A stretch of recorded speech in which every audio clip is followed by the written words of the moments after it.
Alrighty, what's going on everybody? Ninja Star here, and today we are back at it again with a One Piece video for you all. Now, today's One Piece video is going to be once again a One Piece video reflecting back at the series. Now, I know I haven't really done a video like this in a while, ever since my Nico Robin video a while back. I think it was like a month ago or something like that.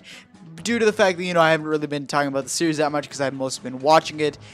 I've been having a lot of fun with it, and, I believe the last One Piece video I made was talking about the new One Piece game, and the new One Piece game I'm really excited for. You can expect some more content about it. I'm definitely going to be covering it, One Piece Project On and One Piece VR, whenever we get news for it and stuff, or at least major news, because I don't really need to cover minor things about it.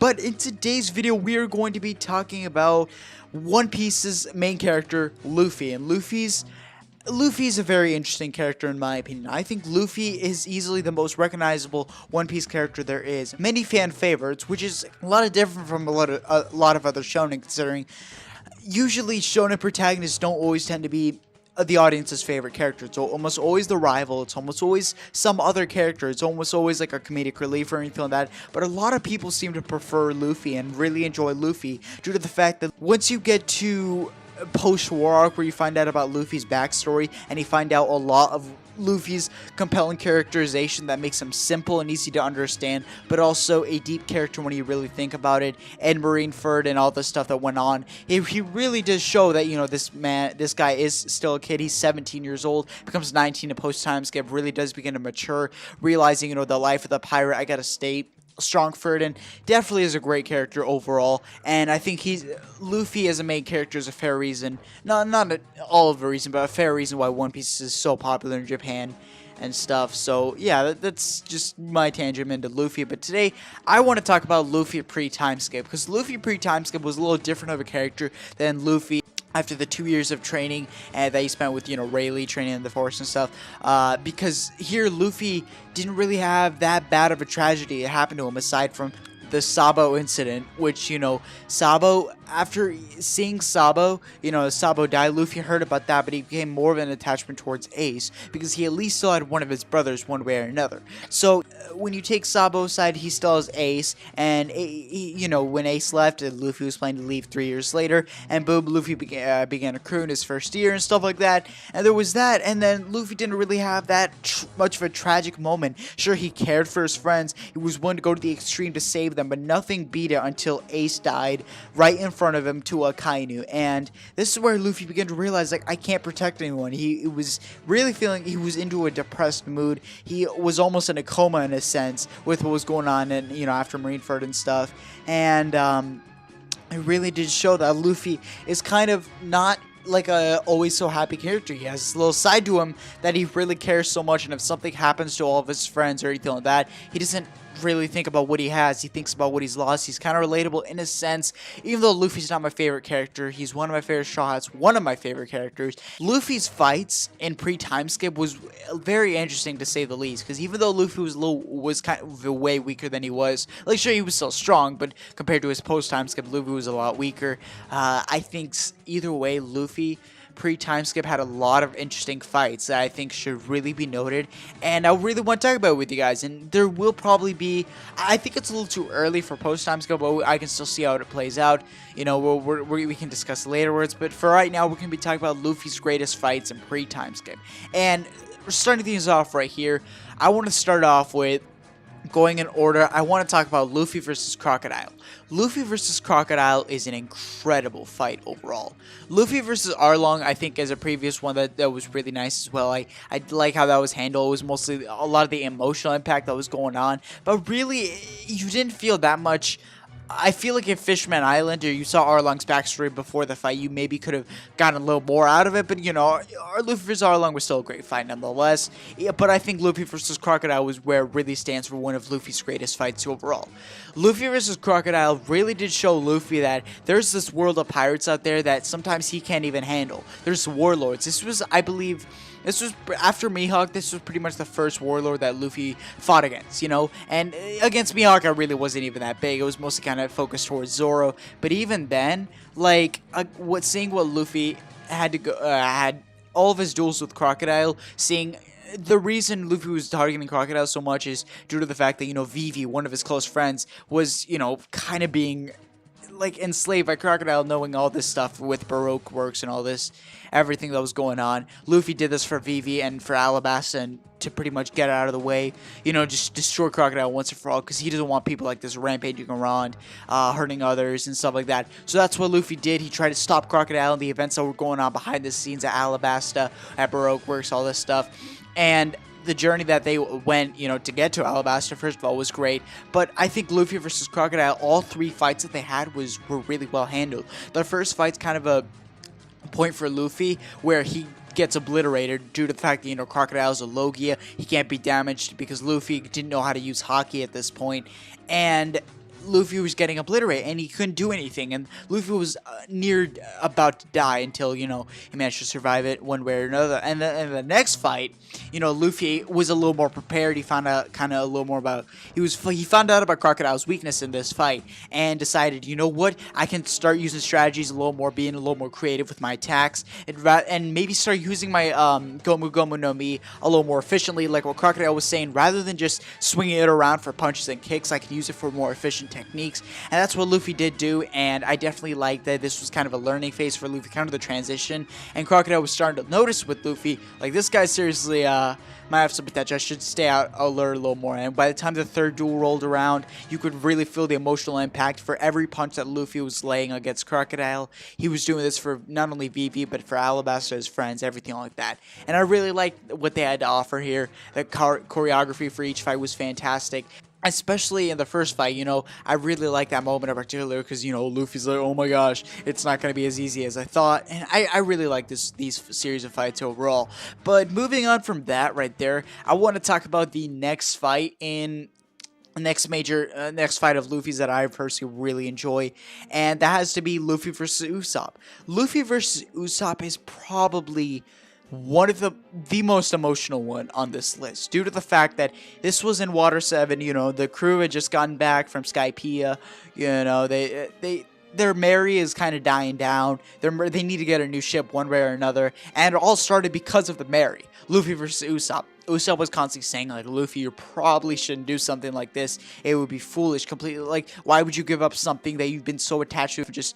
You can't let this thing go. And Luffy was like, come on, Usopp, you gotta get over with. It's not easy for any of us, but it is what it is. So the two got into an argument. Usopp was taking this thing really personal, and can you really blame him? Usopp was actually standing up for something, because in the past we saw Usopp like being a cowardly character. Now, I like Usopp, granted, but a lot of people didn't like Usopp for this cowardly lying thing. But for once, Usopp was standing up for something he believes in, his morals as a human being, and Usopp was fighting for his own right. And the two had a fight. Luffy didn't want to do this fight right from the bat.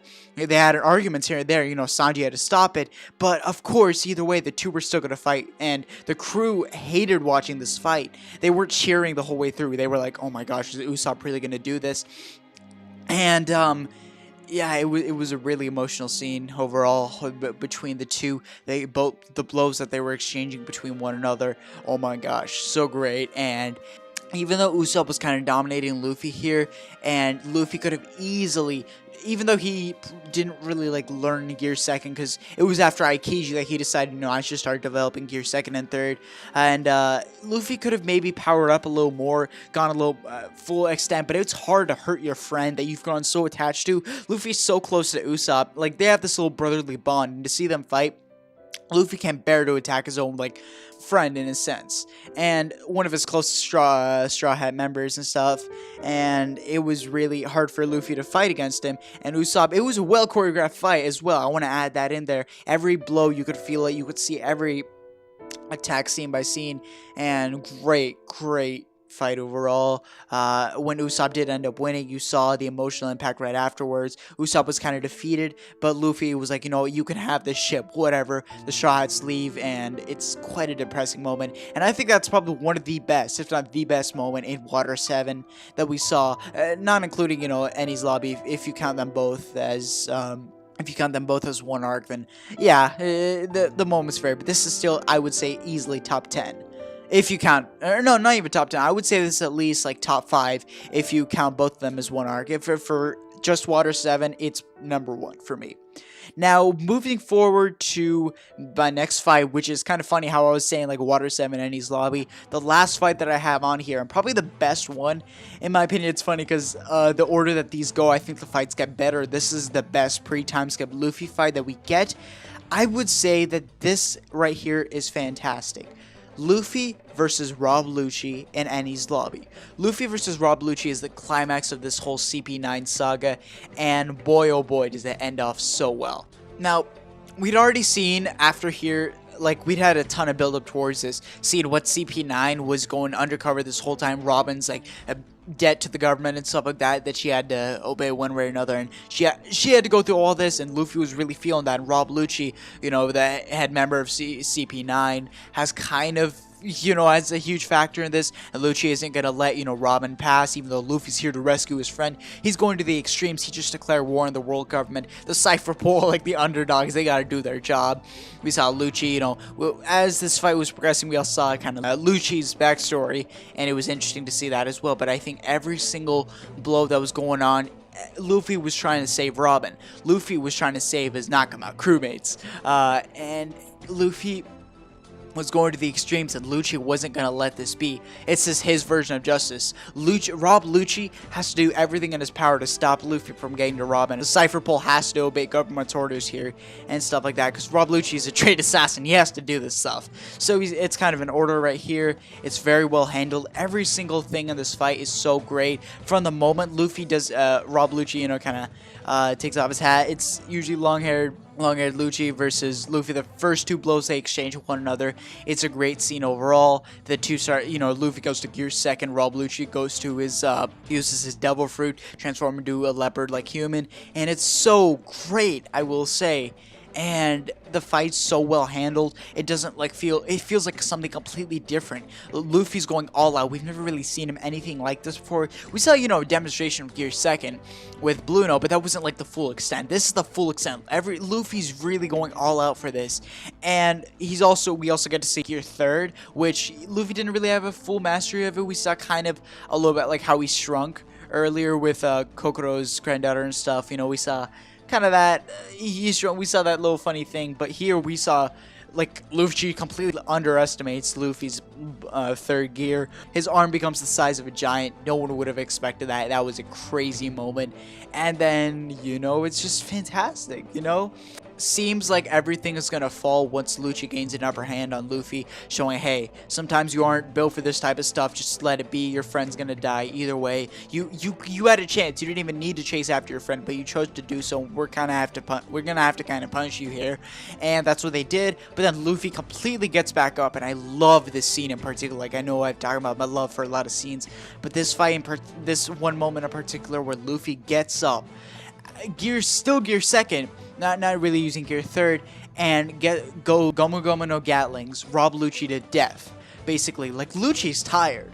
Luffy is also tired. The two were fighting toe to toe. There was no really upper hand. The two were on equal terms. Every single blow, they were like 50-50. Completely. And the only way for the person to win here would be their stronger will and drive. And that's Luffy had a stronger will and drive, and I think that's the reason he won this battle. Because in terms of raw strength, he and Lucci were kind of on the same terms, like I was saying, but then it was Luffy's stronger will to save his friend that completely won him the battle. He was keep going. He was extremely tired. He was going way past his limit, but he was just mauling Lucci one by one, every single blow, and ultimately Lucci ended up getting defeated. Luffy, by the time he's finished with that Gomu Gomu no Gatling, he passes out. Or not passes out, but completely falls down, showing this fight, both of them gave it their all. And even though Luffy technically won, both of them are still extremely tired, extremely defeated once and for all. And this is like a turning point for Luffy, showing, hey, this is the world government here. I should probably, like, this is like even kind of the underdogs of the world government. I have so much more to handle and stuff.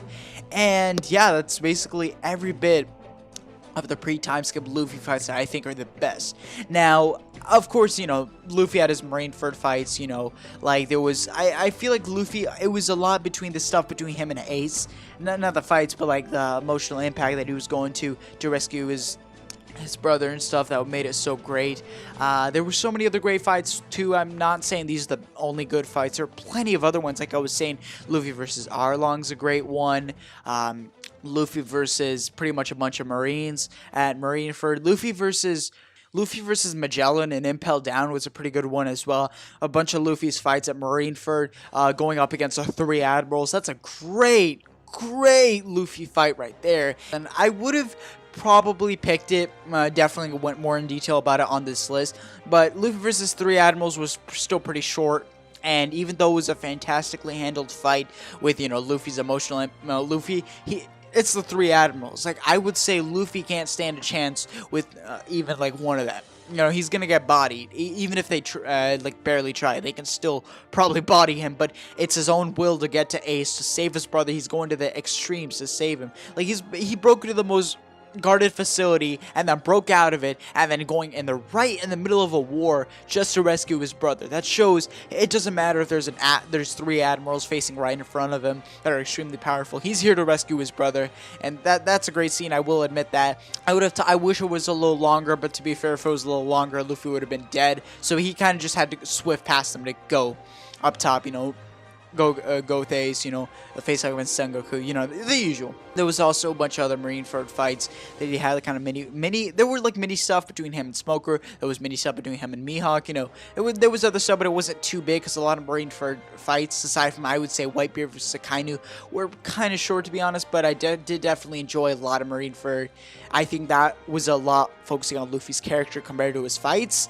Because, you know, as we saw, Luffy wasn't able to protect his brother, kind of got weakened even after those 2 energy shots that Ivankov gave to him. To mention Thriller Bark, Luffy versus Gecko Moria was a really good one too. That would definitely be like number 5 or number 6 or something like that. Nightmare Luffy, as they called him, versus, you know, Gecko Moria and Oars. That was a really well fight too.